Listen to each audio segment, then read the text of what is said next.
ওয়ালাইকুম রহমতুল্লাহি ওয়া বারাকাতুহু। সম্মানিত দর্শকবৃন্দ, ইসলামিক জ্ঞান নিয়ে আজকে আমার এই ভিডিও। আশারায়ে মুবাশশারা, আমরা নাম শুনেছি আশারায়ে মুবাশশারা, অর্থাৎ যে সমস্ত সাহাবায়ে কেরাম পৃথিবীতে জীবিত অবস্থায় জান্নাতের সার্টিফিকেট পেয়েছিলেন, এই 10 জন সাহাবায়ে কেরামদেরকে বলা হয় আশারায়ে মুবাশশারা। তো আজকে আমি আপনাদেরকে এই 10 জন সাহাবীর নাম আপনাদের সামনে আমি আলোচনা করব, যে 10 জন সাহাবীকে আল্লাহ তাআলা দুনিয়াতে জান্নাতের টিকিট দিয়েছিলেন। 1 নম্বর হচ্ছে আবু বকর রাদিয়াল্লাহু তাআলা আনহু। 2 নম্বর হযরত ওমর রাদিয়াল্লাহু তাআলা আনহু।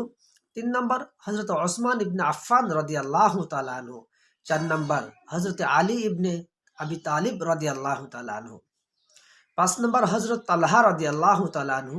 6 নম্বর হযরত জুবাইর ইবনুল আওয়াম রাদিয়াল্লাহু তাআলা আনহু।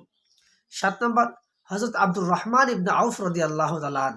8 নম্বর হযরত সাদ ইবনে আবি ওয়াক্কাস রাদিয়াল্লাহু তাআলা আন। 9 নম্বর হযরত সাঈদ ইবনে যায়েদ রাদিয়াল্লাহু তাআলা আন। 10 নম্বর হযরত আবু উবাইদা ইবনে জাররাহ রাদিয়াল্লাহু তাআলা আন।